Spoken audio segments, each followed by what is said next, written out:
Hello, adventurer. It's good to see you. You have made it to the morning grind. Welcome, welcome. It's the live stream at the beginning of the Geekverse, where we talk about all types of topics in geekdom, gaming, and fantasy, with an emphasis on being constructive and creating the things that we want to exist in the world. It's all on the grind, Sizemore. Can't be too fine, can't be too coarse.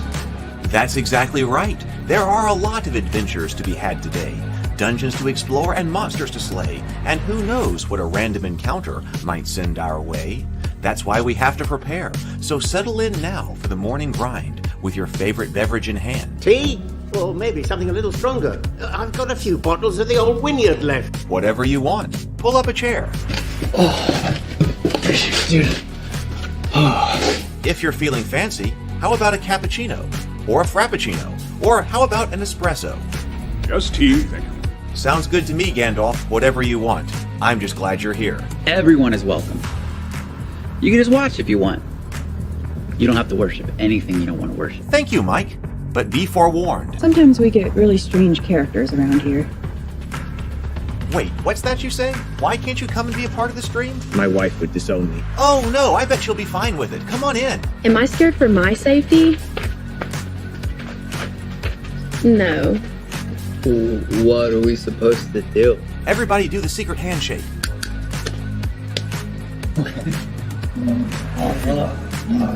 Secret cultist handshake. Oh, now do wizards who love each other. This, my friend, is a science. I still don't have gifts, but it's fine. It's all on the grind, son. Can't be too fine, can't be too coarse. Dude, this would be a sick place to bring the band. Indeed it would be, Dave. It really would. I'm seeing more people coming in. Welcome. Glad to have you here. Oh, look, here's someone new. Is this the cultist meetup? Yes it is. Come to hang out? Please accept me. I have nothing else. Okay, we accept you. Everyone's welcome here. Brought some snacks. Well, that makes things even better. You want some coffee? I don't drink coffee. You sure? It's cultist coffee. What makes it cultist coffee? I'm a cultist and I'm drinking it. Oh. Then I'll have some. What exactly is going on here? I'm seeing more people coming in. Welcome. It's so great to have you. Oh, and look, here comes another stranger. Can we help you? Yes, fellow cultists. I could really use some food. Oh yeah? Welcome. We have donuts. Oh, it's me. I'm glad I'm here. I'm sure you have a few questions for me, though. What's your name? Who do you work for? What god do you worship? Great questions, Rob. I'm Steve King, and I worship Nyarlathotep. No, not really. I'm just Heath, and I won't be worshiping anything this morning. But I will be your host. Welcome to the office. We're going to have a great time. I've got my coffee ready, because now it's time for the morning grind. If you could become a fish, that would be amazing. Then I could command you with my mental fish powers.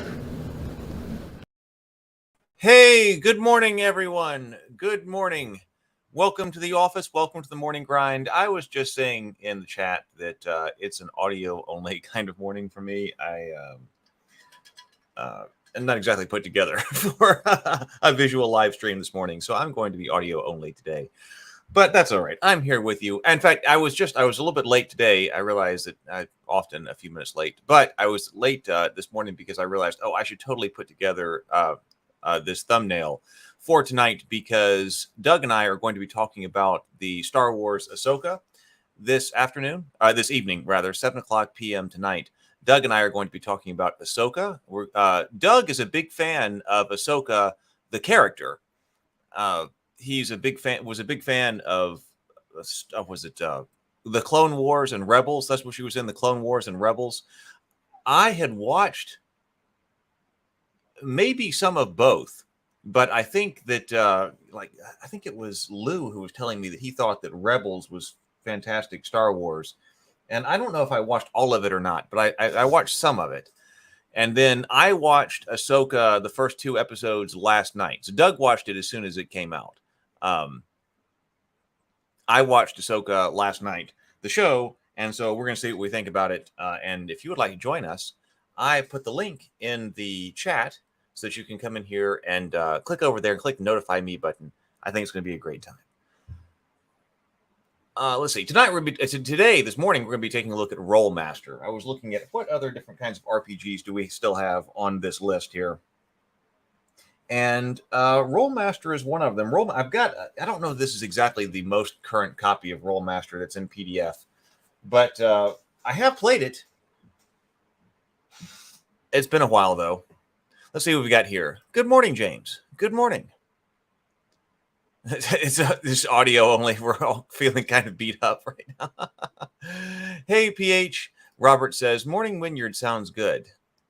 Face for audio only. Yes. Good morning, Brent. Good morning. Nathaniel, good morning. Ken says, I actually played Rolemaster. I had friends who loved Rolemaster, and they invited me to a few of their sessions.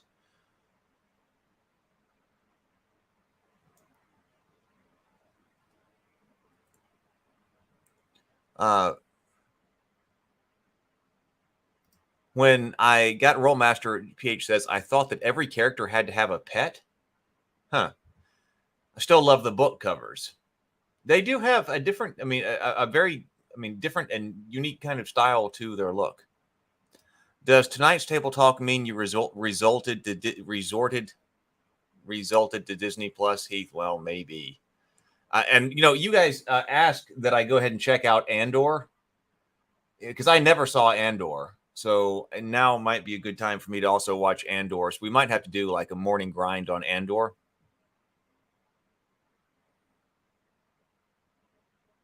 James says Ahsoka is a very dynamic character. She's very easy to like.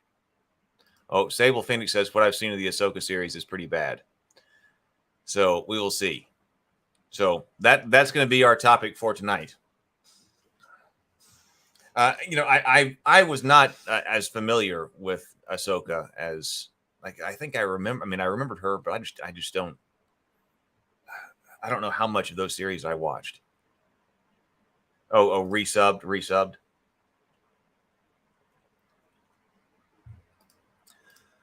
All right. Well, so that's what's going on tonight. So that'll be fun. We've actually been planning out several. I've been trying to get better about the planning for Table Talk. So we're going to be. I put together a spreadsheet and we're sharing that with Doug and Brianna, and then actually trying to put together some actual dates. We're going. So we actually know where we're going with it, and then I shared that with Doug and Brianna. And man, I had both of them put on topics to potentially cover, and we probably came. There's probably 100 other topics on the brainstorming list. There are tons of things coming. All right, so let's see here. Take that down. Let's go over and take a look and bring up. Of course, you guys weren't looking at the cover over here, actually, as we were talking about that. Here is the cover to the edition that I've got. And I don't think, at least that I've got in PDF, I don't have. I had a different character law, I think, in physical print, in print. And I also had arms law. But this one is old school. But then again, Rolemaster is old school. So yeah, pretty neat look to the cover here. So this is character development rules and GM campaign guidelines is what this is. This is character law and campaign law from Iron Crown Enterprises. So table of contents. Okay, introduction and all of that. Character law, campaign law, arms law, and claw law. Everything was law back in this. Arms law and claw law, that was like for martial arts, basically, for combat with martial arts. Spell law, that was another book. I think this is telling you other books to go and get. Spell law, that's your in detail spell guide to learning how to cast spells. Other play aids. Other role-playing material. Healing, death, injuries, disease, poison, movement, encumbrance. Let's see how they do encumbrance. Equipment and commerce. Rolemaster charts.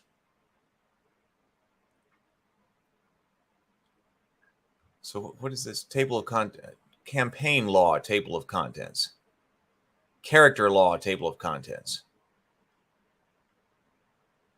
So maybe character creation is actually second. I remember going through and creating Rolemaster characters. Lots of different points, the development points. Yeah, right here. Like temporary and potential stats. Oh, yeah.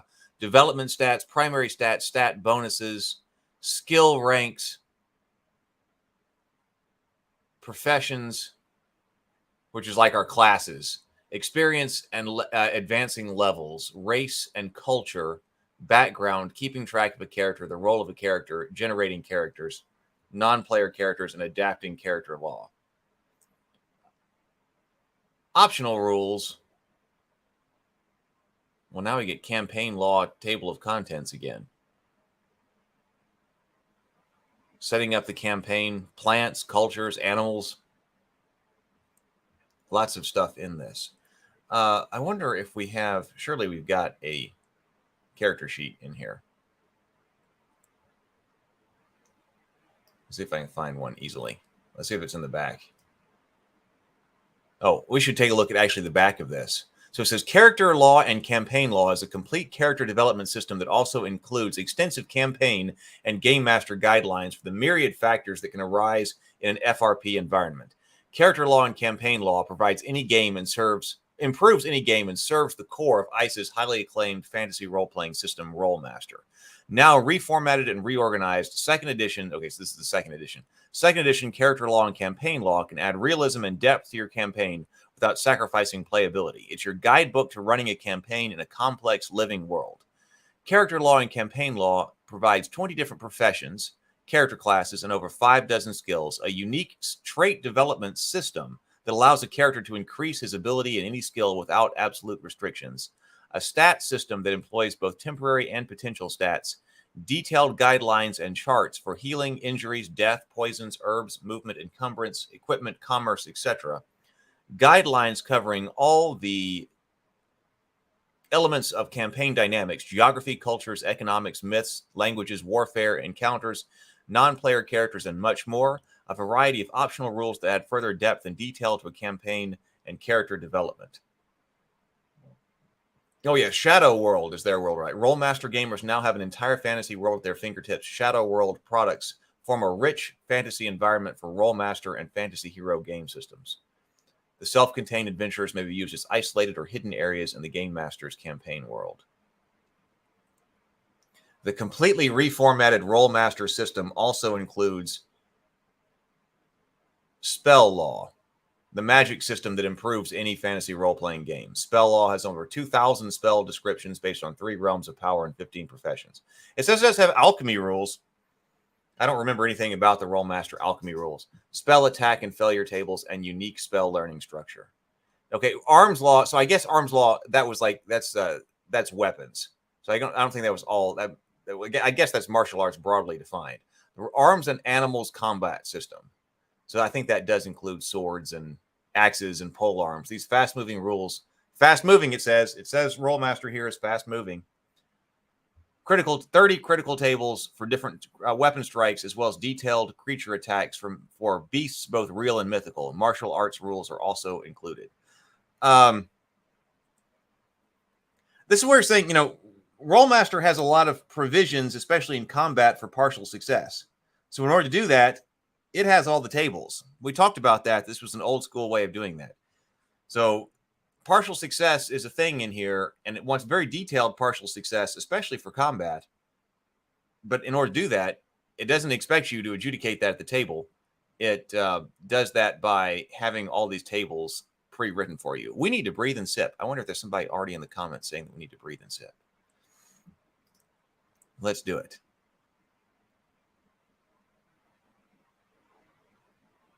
Let's breathe and sip. I got some ice water this morning. So let's go ahead and breathe and sip this morning. We're going to do 2 deep inhales, complete exhales, and then take a sip of our favorite beverage here. So let's do it.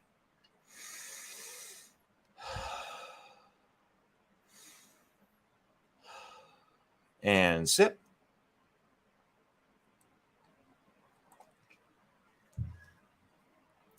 There we go. See, every character has a pet or a familiar, PH says.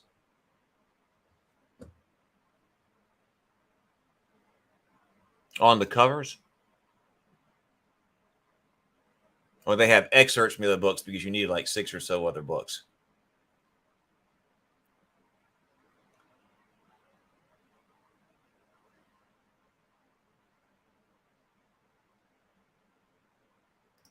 See, Ken says the problem was the combat was way too slow because you had to look up each individual weapon or spell charts.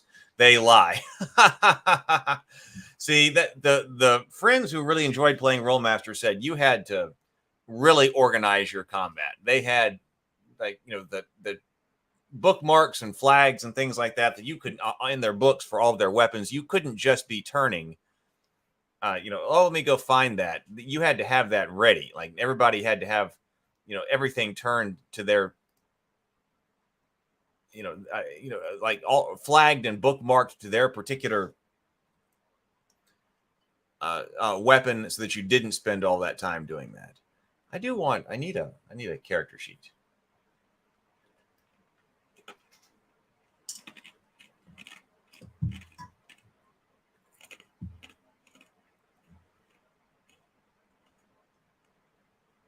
Let's see. Key features of character law. I wonder if it starts in the very beginning. Let's go to page 32. 32, the beginning of that section. Let's find out. Character law introduction.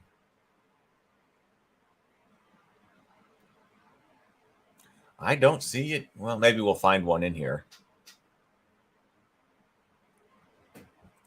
Very table heavy.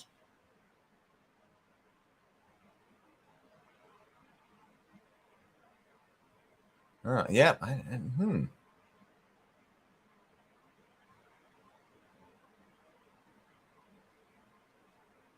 Maybe it's so old school it wasn't expecting you to have a standardized character sheet.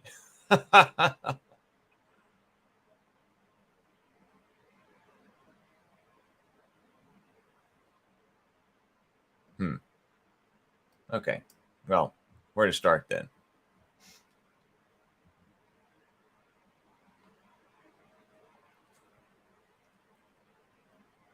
What is fantasy role-playing? How to use Rolemaster, character law, campaign law, spell law, other play aids, creatures and treasure. Oh, I think I had creatures and treasure. Probably my Rolemaster stuff got lost in the Great Purge. But creatures and treasure, ICE's compendium information and statistics for 3 elements of fantasy role-playing, creatures, treasure, and encounters. I think I had that one.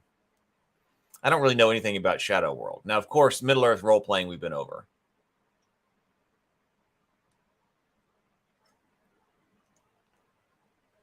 Healing, let's see, body and soul. In Rolemaster, ways of death.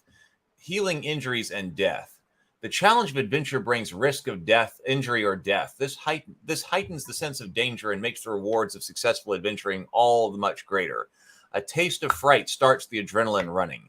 Because so much of fantasy role-playing involves situations where characters are hurt or killed, Rolemaster provides detailed and comprehensive guidelines covering specific injuries, death, and healing. And boy, does it ever.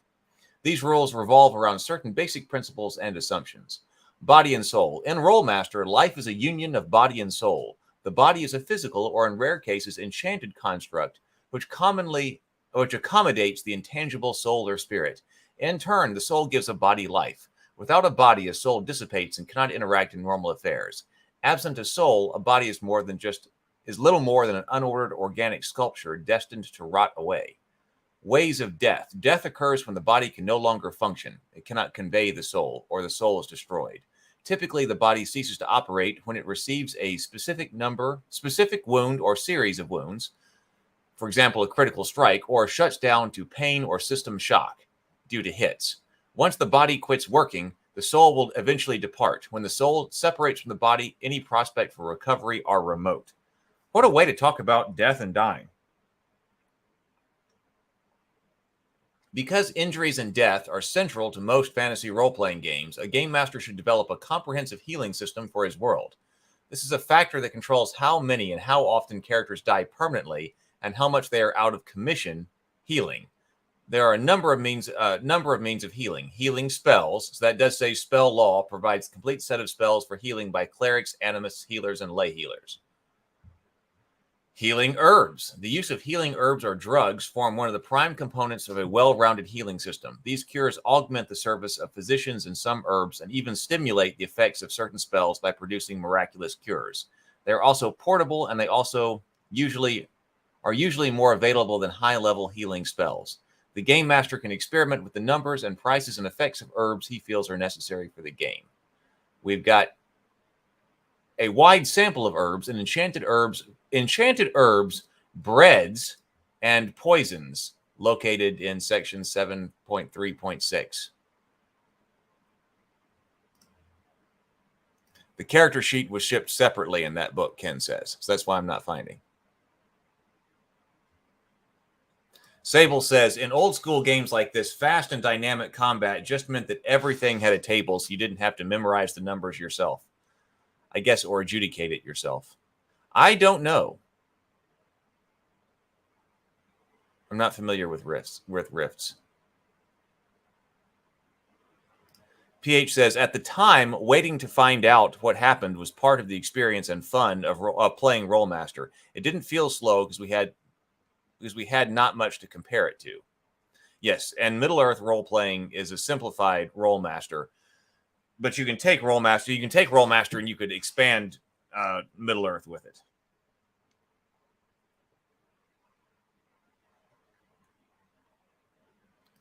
Ken says it was also a weird system because you need a session-based get-out-of-death cards for your players. Otherwise, random goblins would occasionally insta-kill players.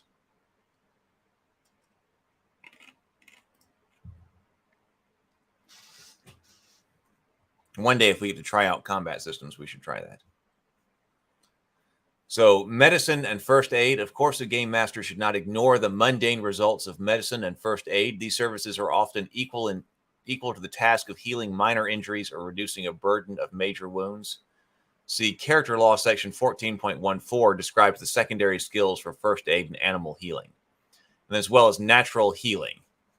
The body often heals itself, albeit slowly. Even without the aid of spells, herbs, or medicine, an adventurer can rally from most injuries.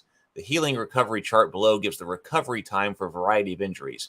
Recuperation periods can be multiplied by a factor based on the character's race modification given in race abilities. Section 6.2. So, healing recovery chart. This chart provides recovery times for most general injuries. When using it, apply the character's constitution bonus to any roll. The result is the recovery time for light injuries. Multiply the figure by 5 for medium injuries and 10 for severe injuries. Half the recovery time if the victim is hospitalized or placed in some other special care. So, type of injuries. Now, we don't often see this level of specificity right here. Burn, bone injuries, tissue injuries, head injuries, organ injuries, and muscle and tendon injuries. And then, as I recall, like spell casting, if you're trying to heal someone, your different spells, and I remember this from MERP too, that there are certain spells that will heal bone or tissue or organs or something like that, and not necessarily other things. So if you're interested in this level of detail, this is, well, a game like no other. So I guess this roll here, it says, when using, apply the Constitution bonus to any roll. Because higher rolls are better here. And I believe this is also open-ended, right? This is going to be an open-ended system.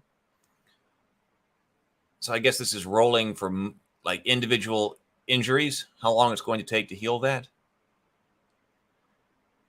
When do you die? Depending on body development, and body development is what gives you your hit points, I remember. A character is allotted a certain number of concussion hits or simply hits. It's like the amount of pain and bleeding the character can withstand before succumbing to shock and unconsciousness.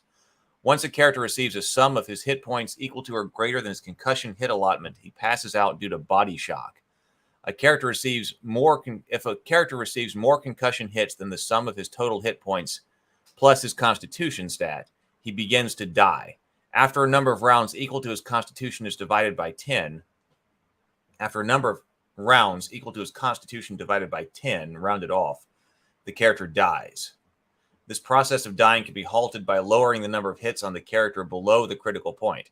However, once the character dies, the normal death rules applies. So Jade takes 24 hits and has 90 constitution.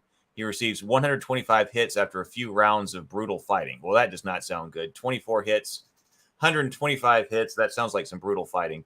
Once he reaches 125 hits, he drops and dies of massive shock. So it's the character receives more concussion hits than the sum of his total hit points plus his constitution stat. So that's why we got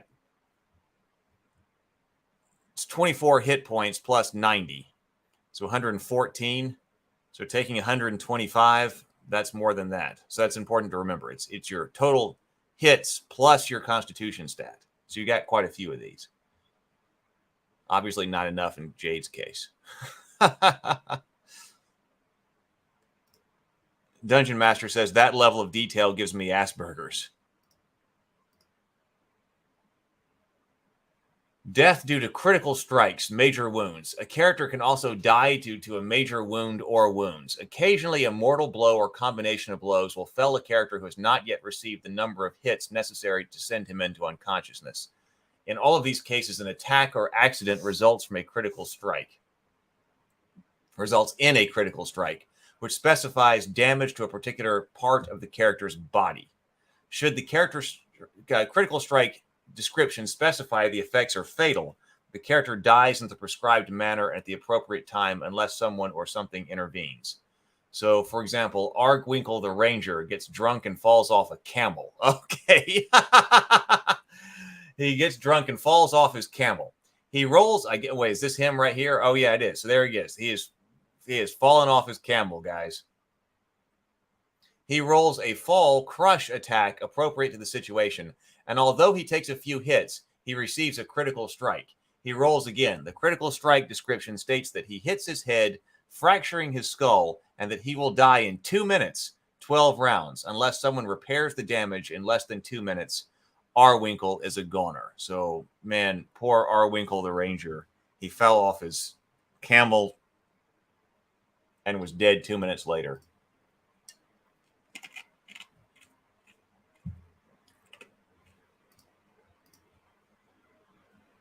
Death due to soul disintegration. A third form of death results in soul disintegration. In these situations, the body may survive undamaged, but the character's spirit has gone forever. As a result, the character, being a particular individual, is irrevocably dead. Such a death invariably stems from a spell or a form of distasteful enchantment, so this plight is extremely rare.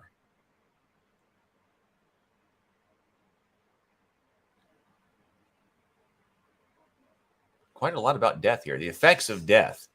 There are two major effects of death: the deterioration of stats due to a lack of oxygen flow to the brain following death, and the departure of the soul from the body.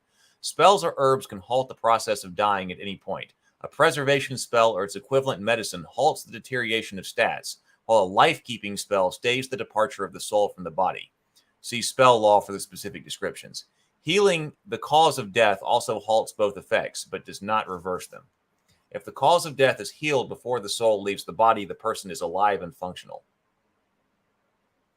If there are no other injuries and no stat is reduced to 0, however, any stat loss remains. If the soul has left the body before the cause of death is repaired, the body is functional, but the character is in a coma and at -75 for even subconscious activity. The spell Life-Giving must be cast on such a character before he can become functional once again. Life-Keeping doesn't restore deteriorated stats. So here is deterioration of stats due to death. You know, dying can have such a negative impact on your skill, on your statistics. Ken says, by far and away, the biggest source of death is by critical strikes. Don't drink and like this. Don't drink and ride your camel. Don't drink and drive, folks. Yeah, beat me right to it. Don't drink and ride the camel.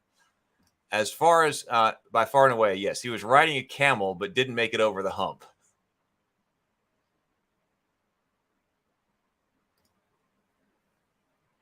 He was riding a camel, maybe part of a caravan. Well, maybe it was part of a caravan. Somebody could get to him within 2 minutes. He was riding a camel, maybe part of a caravan. So rip Caravan Winkle. Death is a necessary inconvenience, Robert says.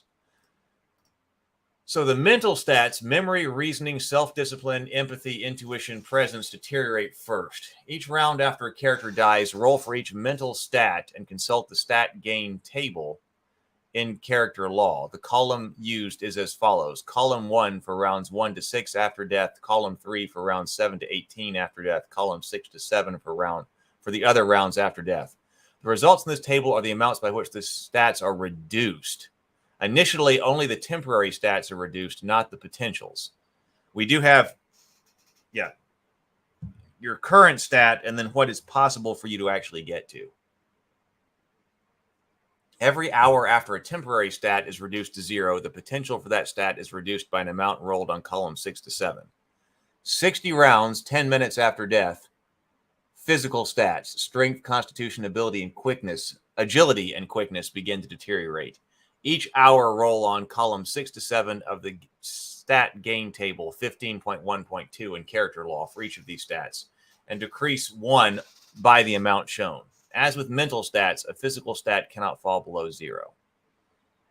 Okay, if a stat falls to 0 or below, the stat stays at 0 and the character remains in a coma even if the cause of death is repaired. Let's get an example here.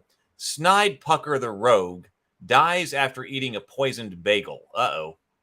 Beginning the round after death, the GM rolls on the stat gain loss table for each mental stat. Each result is subtracted from the given temporary stat.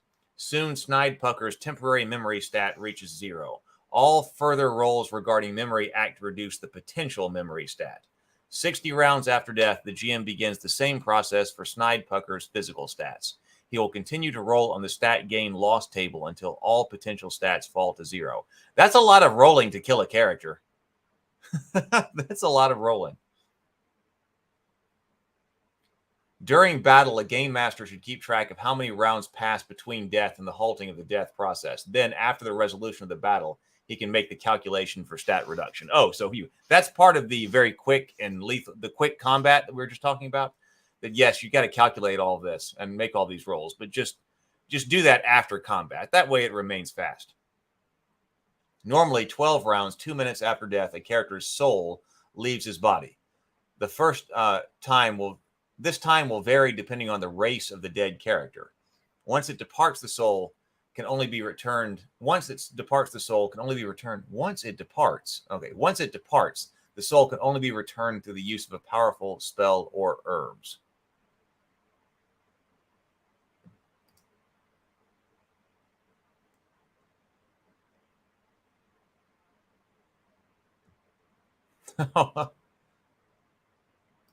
I guess the most common cause of death would be via camel.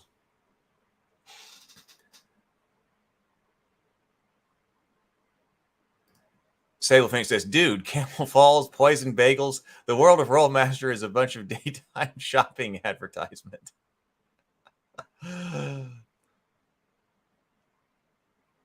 Do their vacuum cleaners start their carpet on fire too? The third most common death right there. Yeah, it's not like they didn't pick very adventuresome, or heroic kinds of deaths as their examples right there. Those were kind of some mundane kind of deaths. Although death is a looming danger, character injuries are much more common. Some injuries, however, affect a disabled character. Most make adventuring tough, and given their frequency, can present the character with significant obstacles, including penalties or prohibitions applicable to the use of appendages, the deployment of senses, maneuvers, combat, or even simple travel. Generally, injuries in Rolemaster only occur as a result of damage from critical strikes. As such, the injuries are often described quite specifically. Okay, these injuries will be described quite specifically. This provides a tremendous variety of effects and adds flavor to the game. It also requires a very specific healing system, spells and herbs covering every possible plight. The healing spells found in spell law and herbs found in the enchanted herbs, breads, and poisons price chart. I think it's enchanted herbs, breads is in there, and poisons price chart located in 7.3.6 are both designed to provide detailed descriptions covering an injury which might arise in a fantasy role-playing game. Now, general degrees of injury. It is also helpful to categorize injuries in broad, manageable groupings because we do have, sometimes we have to group these very specific injuries, right?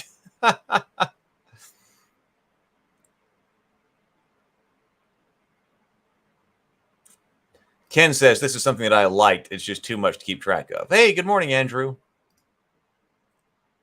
So light injuries. If a specific injury results in a penalty of 0 to -20, it is considered light. In addition, light injuries include wounds which yield 1 to 5 hits per round as a result of bleeding.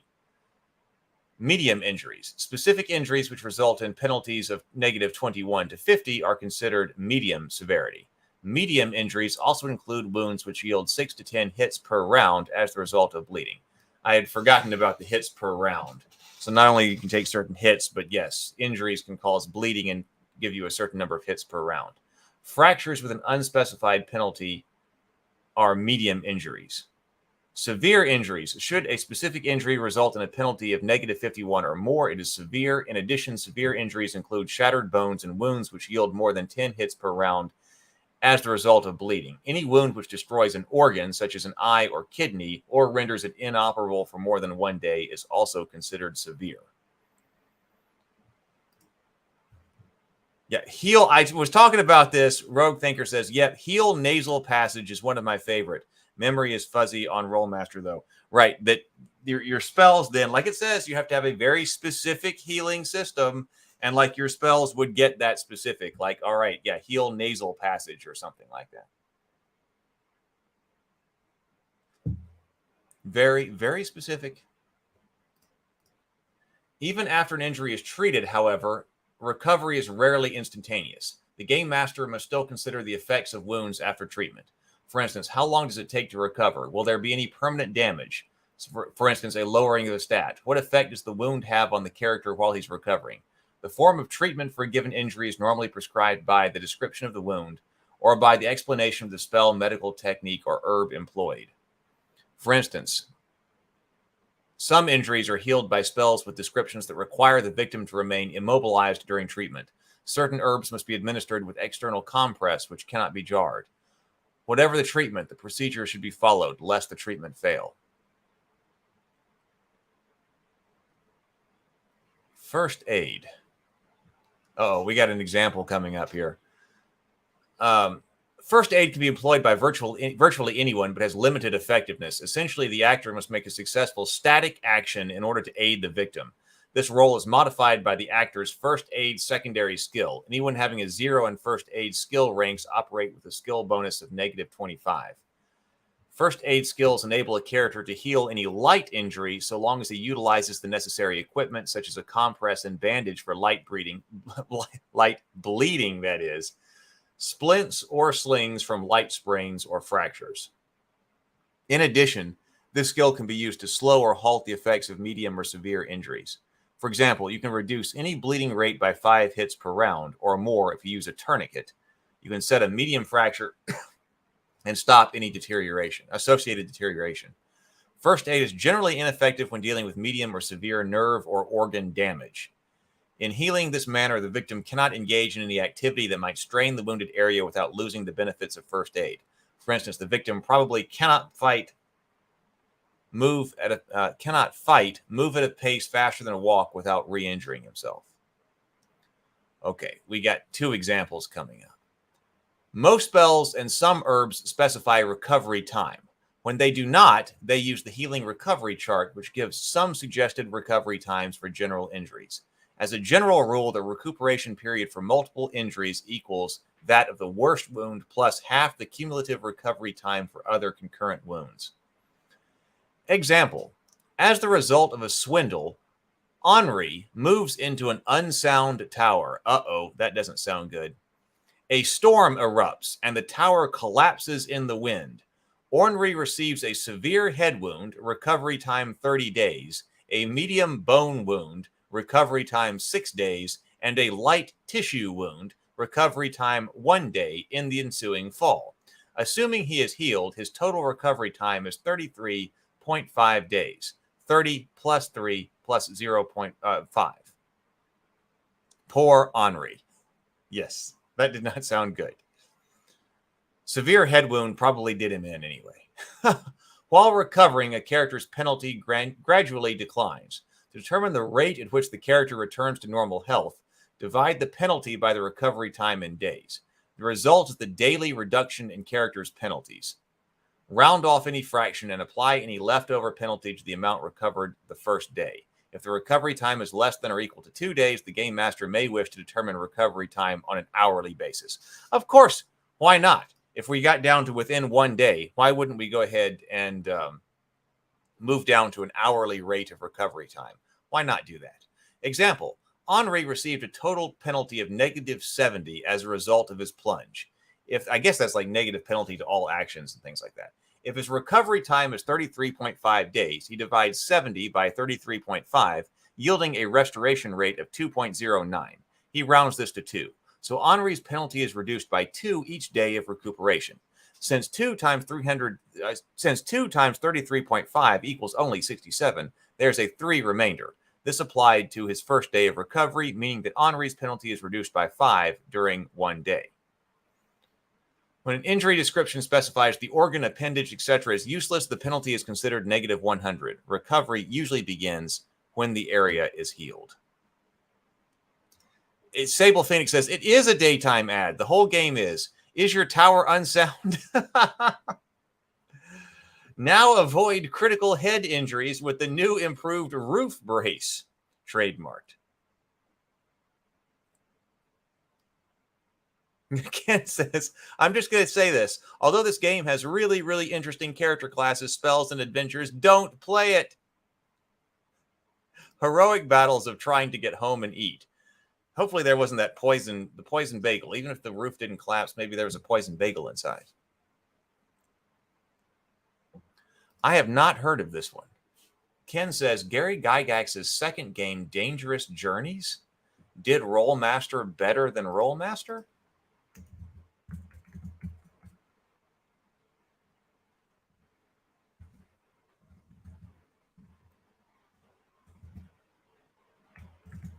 Dangerous Journeys RPG.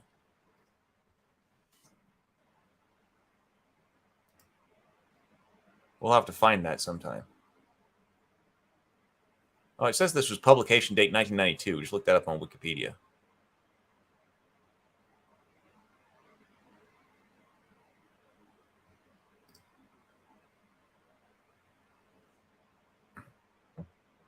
Let's see.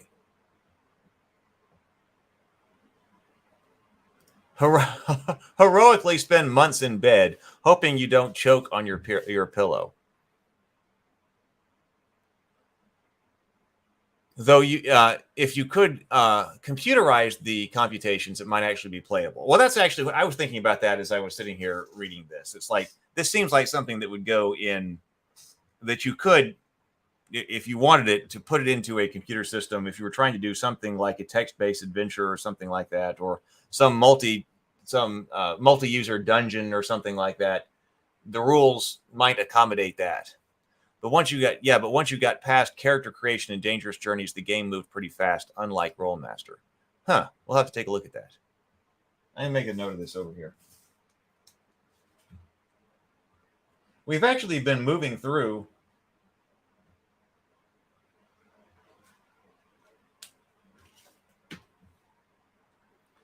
our RPGs over here on the list pretty nicely over here. Is it a feather pillow, camel hair pillow? Oh no, it's a camel hair pillow. If a critical strike description specifies that an area of the victim's body is useless at a subtraction for a set period, it's assumed to be penalized accordingly for the entire prescribed period. However, once the period passes, recovery begins as if the area was healed. Any healing during the set period will start the recovery in motion earlier, maybe. Concussion hits heal at a rate of 1 per hour. 1 per hour if the victim is resting. Should the victim be active, the rate drops to 1 every 3 hours. Permanent damage. Most of these questions are very subjective and must be decided on a case-by-case basis. For example, having an arm cut off and then reattached might cause a loss of agility, permanent or temporary, and maybe a scar. Death and being raised from the dead might cause a general loss of abilities, partial loss of experience, and scars. As a loose rule of thumb, a character might receive permanent damage only in the case of a severe wound. In such a situation, have the character make an open-ended 1 to 100 roll and add a number equal to his constitution, not simply the constitution bonus. Should the result exceed 100, there is no permanent damage. If it falls short of 101 plus, ascertain the difference between the roll and 101. The greater the difference, the worse the permanent damage. Disease strikes almost everywhere at one time or another. Yeah, sometimes you become heroically or not so heroically diseased. It happens. In Rolemaster, it can be the result of a random event roll. Sometimes, your disease just randomly happens to you. As part of a character's makeup, for example, Skan has a hereditary disease which leads to a drooling problem. Okay. A spell or a simple decision calculation that's on the part of the game master that a specific setting is suffering. A person attacked by a disease must make a resistance roll comparing his own level with that of the disease. The victim adds his constitution stat bonus to his race bonus and his race bonus to the roll. When the poor victim fails the RR, the GM should determine the degree of failure by comparing the adjusted RR with the number needed to succeed. Unless the disease is described otherwise, the disease delivers only moderate effects. The amount by which the resistance roll was failed indicates the severity of the effect that follows. Mild effects, moderate effects, serious effects, or extreme effects. A variety of diseases are described in the disease chart below. For convenience's sake, they are grouped into 5 categories according to the effect and transmission. These include mnemonic, bubonic, psychiatric, genetic, and chemical. Recuperation from the effects of diseases should be analogous to recovering from injuries.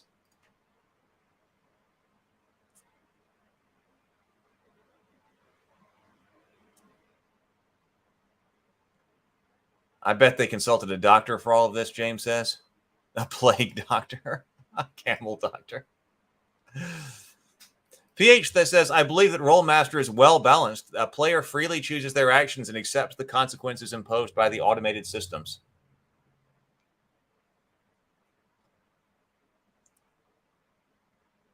But Ken says that in practice, weird rolls will occasionally just end a character with no warning, which can put an immediate stop to the game.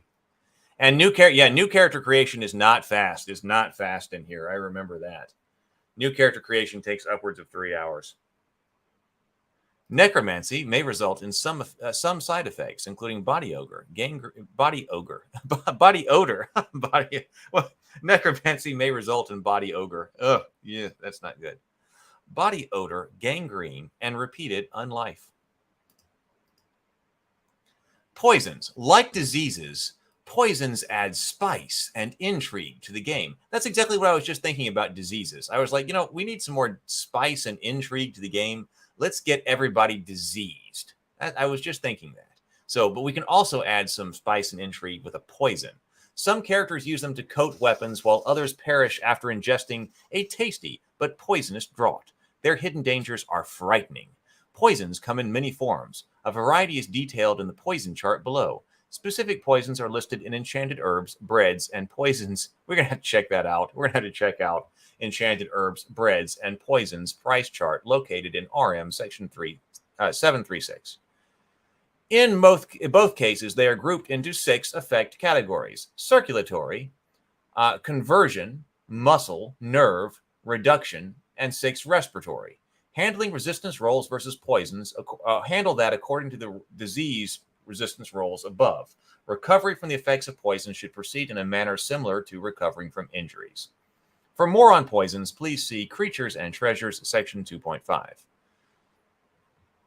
So this is your poisons chart. Oh, no, here's also your disease chart. I thought it was telling you about a disease chart, so here it is.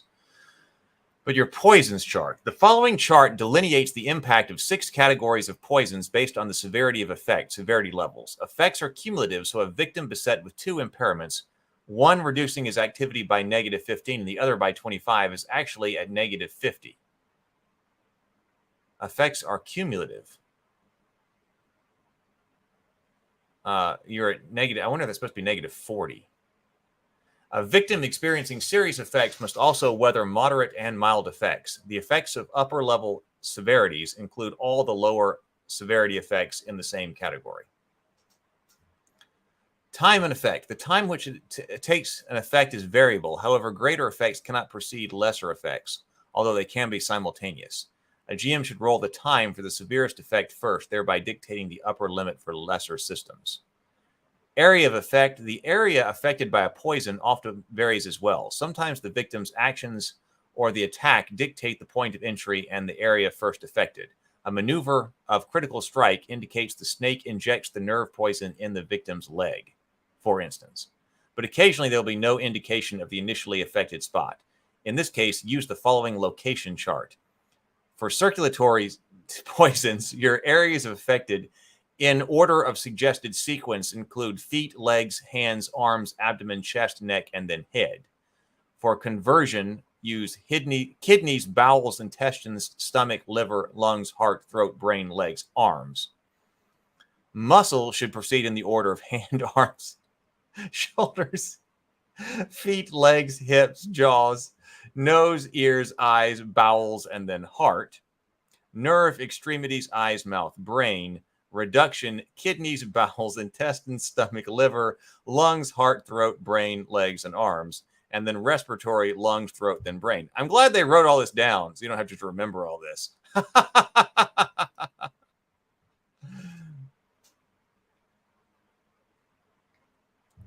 Dungeon Master says, sounds like a stable of characters should be rolled beforehand. Yeah, but the amount of time that takes. Oregon Trail, the simulation, the RPG.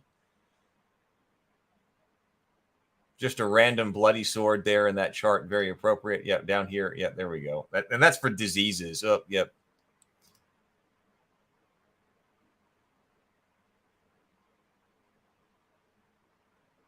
And that was like Ken was talking about how long it takes. That only if you stick with the base game books. There's a bunch of supplements that can increase complexity of character generation. Ken says, I was the teen playing this game in the 80s, so all of the players were jerks, including me. Okay, so then we do have our disease chart with different types of diseases right here.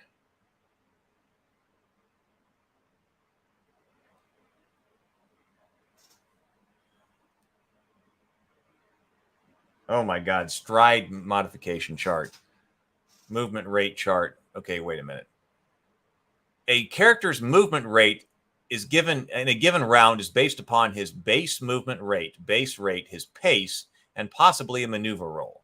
A character's movement rate for a given round is obtained by multiplying the character's base rate by his pace and possibly modified by the result of a maneuver roll. So for instance, movement rate would be base movement rate times pace modifier, pace chart over here, okay,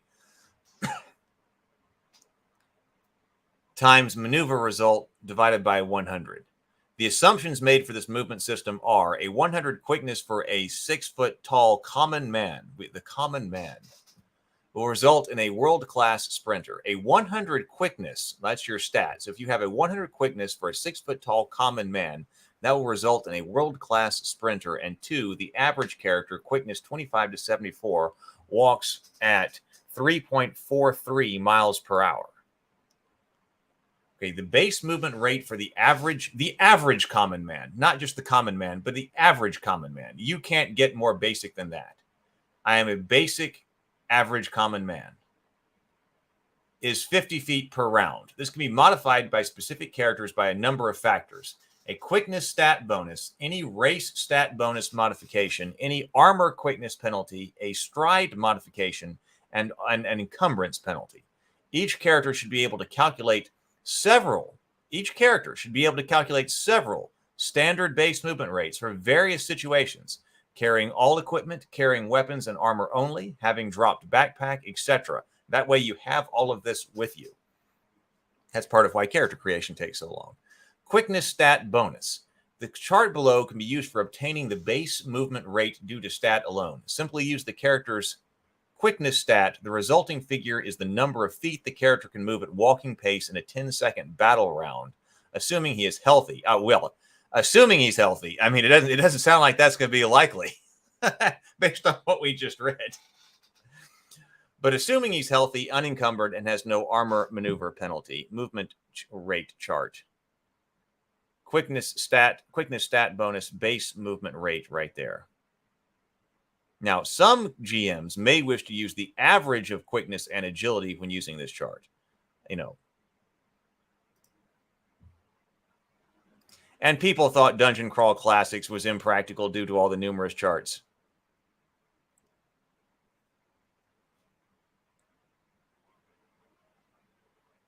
Rogue Thinker says, I'm a big proponent of making the character you want, even if you just pick your character generation rolls. The GM can kill an OP character just as easily, or as easily as a disadvantaged one.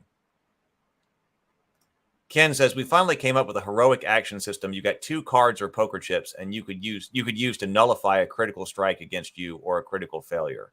You could get more by doing heroic deeds. This encouraged characters to actually do things instead of constantly cowering. Right, you don't want to discourage players from doing things, which this does seem like it does. Oh, I kind of don't want to go out riding my camel because anything can happen. Racial quickness stat bonus modification. This modification is based upon a character's race and is added directly to a character's quickness stat bonus and directly to the character's base movement rate. Armor quickness penalty. This penalty can modify the base movement rate, but only to the extent of canceling the quickness stat bonus and racial bonus. In other words, if the quickness stat bonus and racial bonus and the armor bonus penalty are considered, the resulting base movement rate cannot fall below 50 feet per round. This factor may be partially canceled by a character's strength bonus. That sounds too complex. So the armor quickness penalty can modify the base movement rate, but only to the extent of canceling the quickness stat bonus and racial bonus. But other factors may partially cancel this, such as your strength bonus. So stride modification, this is what I saw. The basic movement rate is also modified by a character's length of stride. This factor should be used whenever racial adjustments are employed. For shorter beings, such as halflings, often have large quickness bonuses and will move disproportionately fast considering their short strides. For the purposes of this rule, simply note the stride of the average 6-foot person and use this as the norm. Every 6-inch difference will result in an add or subtraction of 5. One of the following stride modifications is added to the base movement rate. Okay, so this is just trying to account for the fact that a hobbit might have a very high quickness score, but they shouldn't move that fast because they don't have long legs. So we have got to modify that. And likewise, if we got somebody who is 7'10" to 8'3", we need to increase their rate of speed simply because of large stride. So if you're someplace in 3'10" to 4'3", you got a negative 20 penalty. A character's base movement rate may be reduced due to the amount of weight he carries. So we got to see encumbrance for that. And then pace. Each round, a character must decide the pace at which he wishes to move. Walk, fast run, jog, run, sprint, fast run, fast sprint, dash. That's your pace multiplier. And so you got to make some type of maneuver roll, normal maneuver difficulty, to make sure you don't fall down and crush your skull when you attempt a fast run. Pace limitations chart, moving maneuvers. We've got an example of a movement maneuver. Okay, use the movement maneuver chart. Oh, that's encumbrance chart. Use the maneuver chart for movement under pressure. When an individual group is under pressure from attackers, really? Under pressure. When you are under pressure from attackers, the weather, or some other perceived threat, or time is a major factor, have them roll on the maneuver movement table 15.3.1. Simply determine the appropriate difficulty from the pace chart or by the GM assignment. The result is the percentage of the distance that would normally move given their rate of speed. It's possible to move faster than normal due to this process. So, okay, I didn't get that, but fortunately we have an example here. Bandrig is fleeing from the dreaded malevolent moose. Okay. Bandrig is fleeing from the dreaded malevolent moose. He has a base movement rate of 60 feet per round. He is running, and this would normally move 120 feet per round. Due to the pressure of the chase, however, the GM asks him to roll on the maneuver movement table. Bandrig knows the terrain, so the difficulty is easy. See the pace chart. Bandrig rolls an adjusted D100, and the result is 100. He moves the full 120 feet. Had he rolled lower and gotten a 50, he would move but 60 feet that round. Had the chase been at night, a higher difficulty category might have been applicable.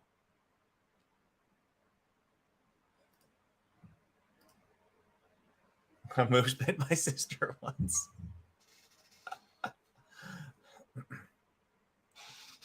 Hey, Jonathan. Jonathan says, oh, wow, Rolemaster. Surprisingly good system in actual play. Intimidating read, though.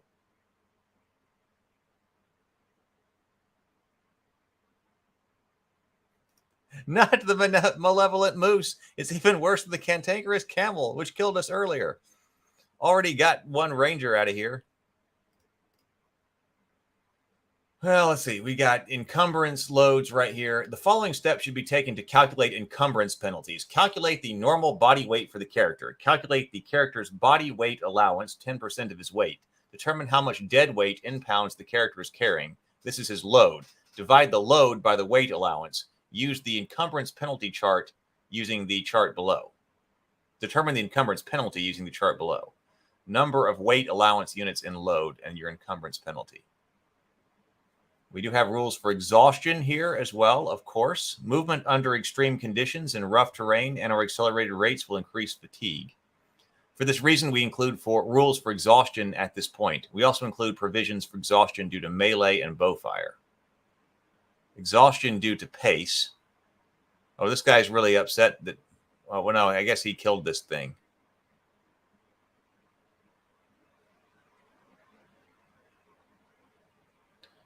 Let's get an example of walking. An unencumbered band ring travels 50 feet per round. His base movement rate is 50 while walking.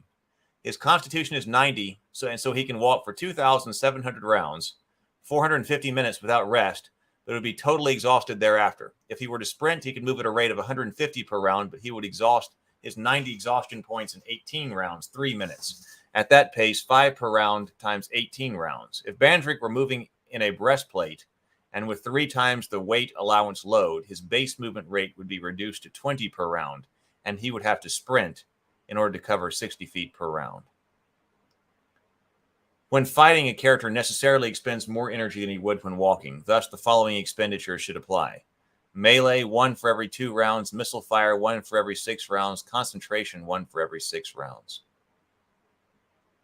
So I guess we got... a person has a base number of exhaustion points equal to his constitution stat. When they've used all of their exhaustion points, they're negative 100 to all activities and must rest. Exhaustion modifier chart depending on temperature, rough terrain, sand, hits or wounds above 25% or 50%, more than 10 hours without sleep, more than 15 hours without sleep. Okay, so this is a quick summary. So, for example, Bandring is a high man. Race quickness stat bonus of -5 with a quickness stat of 90, stat bonus of +10. He's 6 foot 7 feet tall, so his stride modification is +5. His weight is 220 pounds, and he's carrying 27 pounds of dead weight. Thus, his encumbrance penalty is -10. Since 27 pounds is between 1x and 2x his weight allowance of 22 pounds.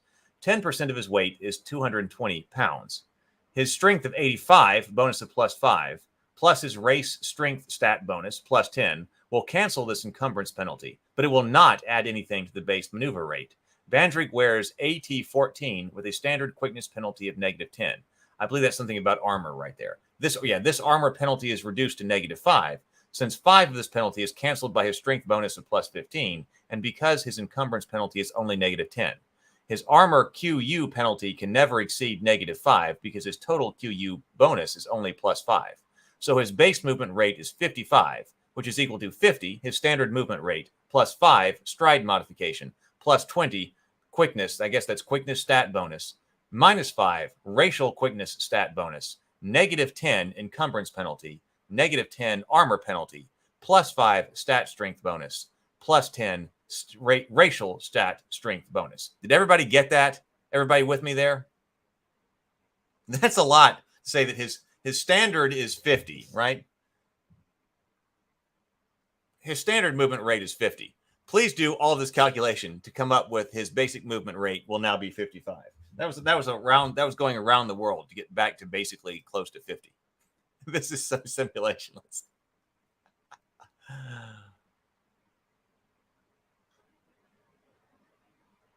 Ken says in Rolemaster, there is no quick summary. You are trapped here forever.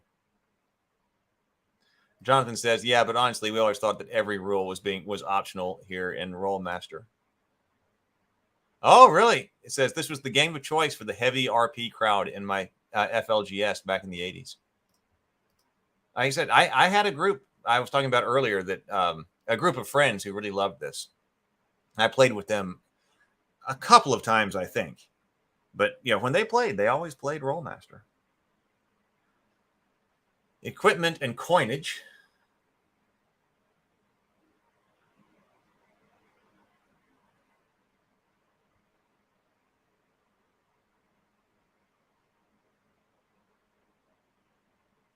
Computing prices. Calculating costs. As an example of calculating costs, the monk Clu Endis wishes to purchase a broadsword, a 1 gold piece base cost. He wants it to have a +10 magic bonus, 40 times the base cost multiplier, and a weight which is 80% of normal, times 2 base cost multiplier. So the base cost of 1 GP is multiplied by the sum of the multipliers, 42, to obtain 42 gold pieces equals 1 gold piece times 42. The GM decides the material necessary for the sword are readily available and so does not require additional material costs. Clue wants the sword to have 2 properties, a +2 spell adder, cost 200 gold pieces since the sword is rod-sized, and elf slaying, cost 500 gold pieces. So the item's intrinsic value is 942 gold pieces, which is equal to 42 gold pieces plus 1 times 500 times 2 times 200.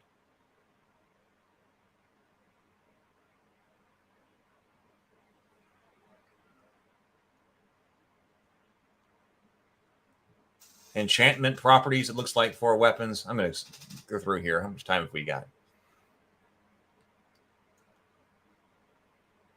Accessory breakage. Combat use. Oh, we're talking about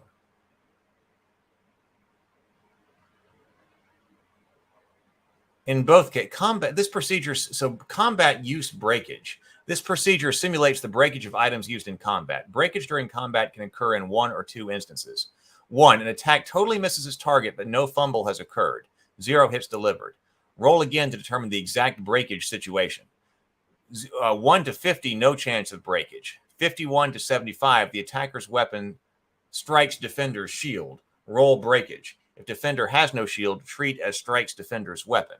76 to 0, attacker's weapon strikes defender's weapon. Roll breakage.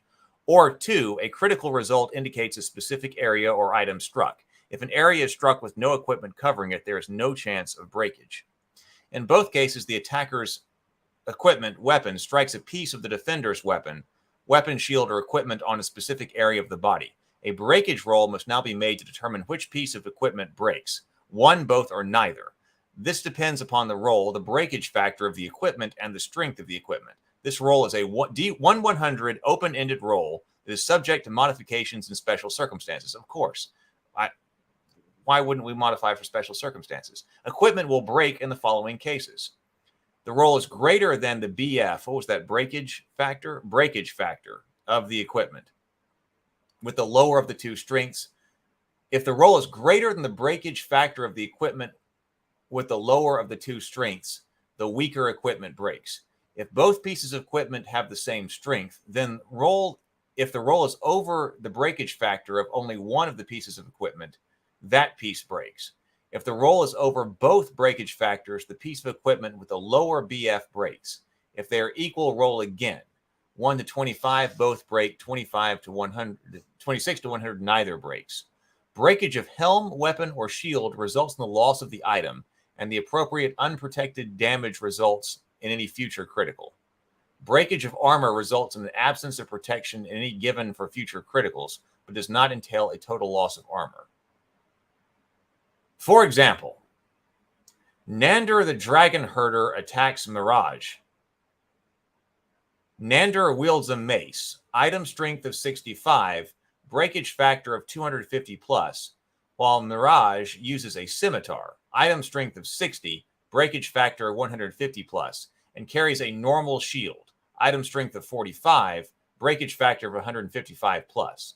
Nander does not fumble his attack. Nander does not fumble, and his attack results in 0 hits, so a chance of breakage exists. He rolls a 67, indicating that his mace and her shield are involved. He rolls an open-ended roll of 162, which is greater than the weaker equipment's BF, so the shield breaks. The shield strength of 45 is less than the mace's strength of 65.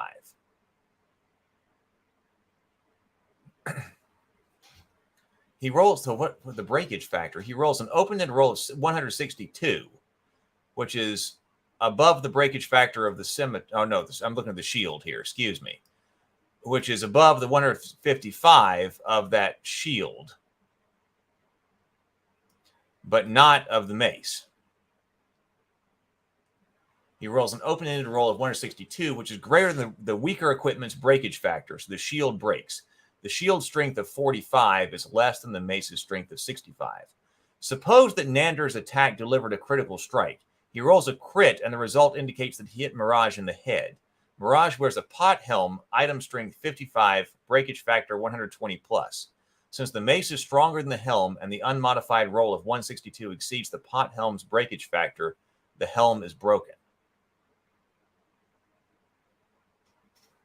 Accessory breakage. This procedure only applies to accessories and other similar equipment with a BF range. The BF range represents the relative chance the good will break each time it is used under strain. The character simply makes a non-open-ended dice roll, and breakage occurs if the unmodified results falls within the breakage range. Ugh. Accessory price cost, rural town, town cost, city cost, weight, production, notes and breakage values, armor price, like chain Hallberg AT-16, production time 35 days, weight, strength, BF.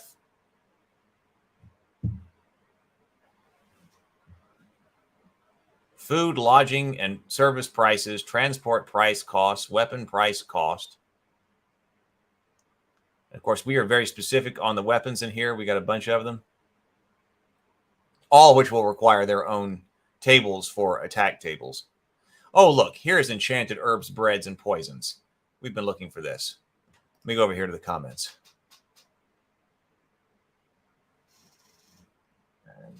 The base cost is calculated by the sum of the hypotenuse, the square of the hypotenuse.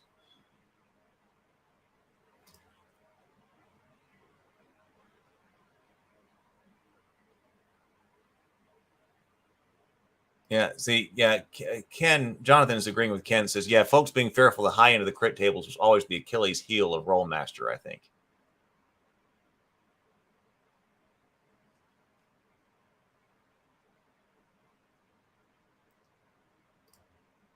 So let's see. Breads. The fact this adds breads here is just, I don't understand why. So we got codes. We got climate codes where you can find the local codes, difficulty in finding from between routine, easy, light, medium, very hard, extremely hard, all the way up to absurd. Form and preparation. Brew, effective when drunk 20 rounds after water is boiled. Ingest, immediately usable and may be eaten, chewed, drunk, or inhaled, whichever is appropriate. Apply requires 1 to 10 rounds to prepare. Herb is then applied directly to the injured area. Paste, raw matter is then made into a paste, which may be put in food or drink, or be applied to tools or weapons, and stays effective up to 1 week, or until an object or person is struck. If a poison paste is used and a critical is obtained, the foe must make a RR if he receives the effect. Liquid as paste, except it remains effective for 1 hour. Powder may not be applied to weapons and only effective in food and drink. Addiction factor. Game masters may wish to make certain herbs addictive. The code preceding the effect is the suggested addiction factor. Each time an herb is employed after initial use in a given week, the GM should roll to see if the user becomes addicted. Effect. Unless otherwise stated, a maximum of 1 dose can take effect in a given round. So this is the enchanted herbs. I remember I'm really liking the herb table in MERP. I always thought that was cool. That was like my first RPG. Oh, magic herbs. I remember, bone antidotes, bone repair herbs, burn and exposure relief herbs. Aloe is on here. Aloe, leaf apply, doubles healing rate for burns and minor cuts, heals 5 hits if they result from burns. Circulatory repair, concussion relief. General purpose herbs. We've got general healing herbs, decongestions, fever cures, repels insects. Dreline repels insects but smells foul. Ochre is 1 day's nutrition. Life preservation herbs, muscle, cartilage, and tendon repair herbs, nerve repair herbs, organ repair and preservation herbs, physical alteration and enchantment herbs, herbs for stat modifiers, and herbs for stun relief. Enchanted breads. Okay. Cram is here. Alashana, cram. So, for instance, cram is an enchanted bread. Cram, bread, ingest. Dose, it says AF1. You can get addicted to cram. Dose, 4-ounce slice. Dwarven whey bread. 5 days nutrition per slice. 10 slice loaf, 13 gold pieces. Taste of mushrooms and pepper. Keeps 7 weeks. So there we go. Cram is an enchanted bread. Intoxicants, poisons, and of course we've got circulatory poisons, conversion poisons, muscle poisons, and nerve poisons, reduction poisons, and respiratory poisons. How to create a character. Right, Cram and Lembus. I didn't see Lembus. It's probably, and I'm sure it's in MERP. But when I saw Cram, it had to be Lembus too. I wonder if these is actually supposed to be Elven bread, specifically Elven bread. I don't see that here. Sorry, I'd love to join the quest, but I have to spend the next 3 days eating this magic salad. Now we've been over against the Dark Master here on this channel. I've got it sitting over here on my shelf. If I were doing, if today weren't an audio only day, I would hold it up. I think I would play that. Like I would, if you were trying to play something like this today, it sounded like to me against the Dark Master updates and cleans it up.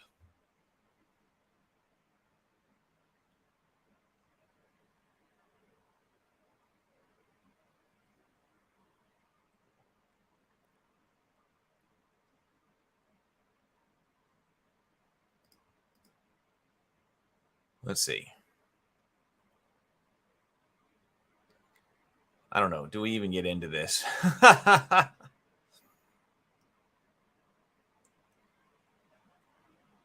Definitions and conventions.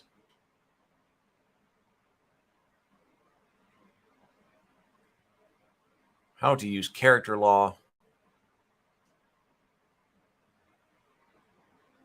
Mental and physical characteristics. So temporary and potential stat. Each stat has 2 values, 1 to 100, a potential value and a temporary value. The potential value reflects the highest value genetically that the character's stat can obtain. The temporary value represents the stat's current value. Thus, each character has a set of temporary stats and a set of potentials. During play, the temporary stat can rise due to character advancement and other factors and fall due to injury, old age, etc. However, potentials rarely change. Of course, the temporary value for stat may never be higher than its potential.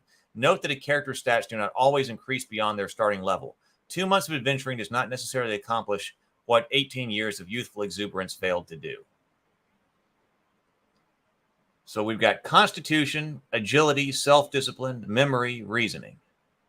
Those are our development stats. In addition to affecting play, some stats aid in character development. Constitution, agility, reasoning, memory, and self-discipline are all relevant to determining how many skills a character can learn. The following characteristics have an influence on direct play, but do not aid in character development. Strength, quickness, presence, and presence is control of one's own mind, courage, bearing, self-esteem, charisma, outward appearance, and so forth, intuition, and empathy. We've got defensive bonus. A character benefits defensively from his quickness. Regardless of whether or not a character has any self-defense skills, he may add his quickness bonus to his defense bonus, provided he is not completely static. For example, sleeping, knocked out, etc. So, for example, back, quickness 98, yielding a bonus of plus 20, is unarmored. His armor type is AT. AT is armor type is 1, with a defensive bonus of 20. Attacks against him are resolved on the 1 column after subtracting 20. He puts on a breastplate, which has a quickness penalty of 10. This penalty of 10 is subtracted from his quickness bonus of 20, leaving a defensive bonus of 10 to be subtracted from incoming attacks. Those attacks are now resolved on the AT 17 column with a DB of 10.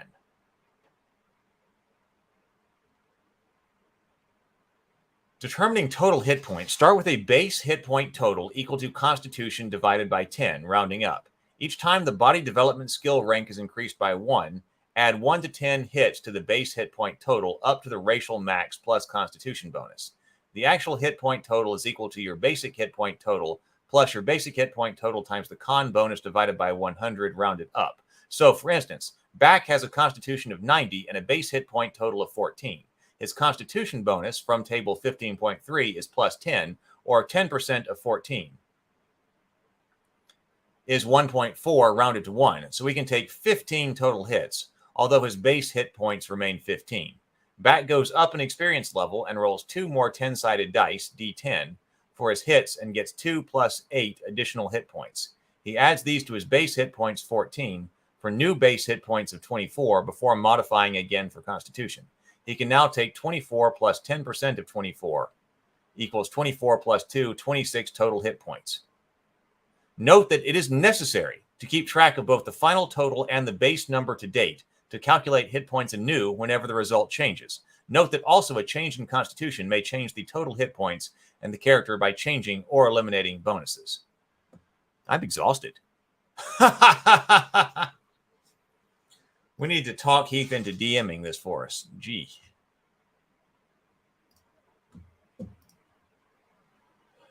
Stat potentials table. Bonuses for unusual stats.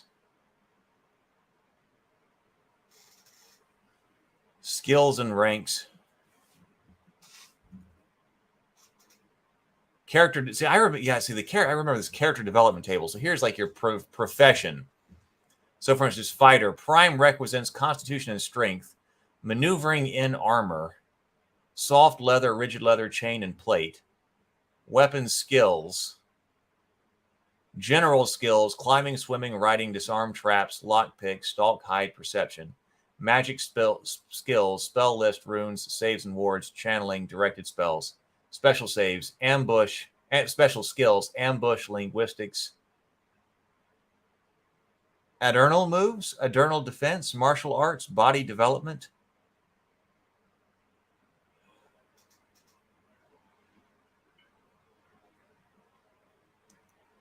Moving maneuver table.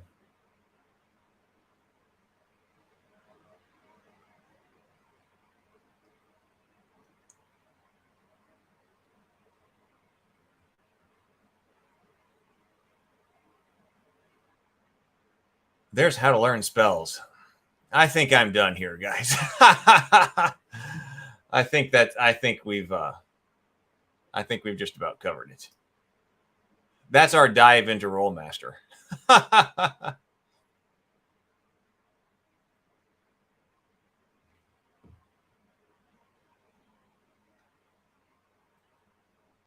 Pretty crazy.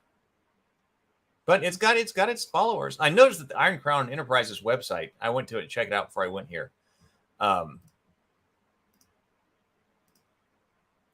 Looked like it was having some problems. But at any rate, please do come by for Ahsoka tonight. So this is the link over there to the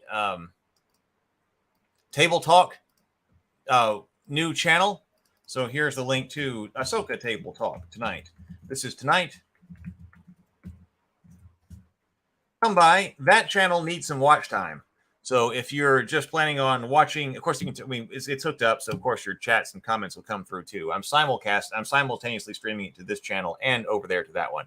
But please do. That channel needs some watch hours because we will see how long it takes to get that side of things monetized. That would be great. That would be great if I could get the Table Talk. Oh, I didn't click this right over here. So please do come by Ahsoka tonight. That's over there on that other channel. And that channel does need some watch hours. So that would be hugely helpful if you're planning on watching tonight. And of course, like I said, the comments, we'll pull the comments in from both this this channel and that channel over there. We're simultaneously streaming for now in both locations, but it sure would be great if the Table Talk itself channel, I think that will be better because people will find Table Talk and the branding. I think new people, when they find that, will find that channel much easier to navigate if they like Table Talk. So it'd be great if we get some watch hours over there. I will see you tonight, 7 o'clock. Everybody, please be creative, be constructive, and grind on. Later.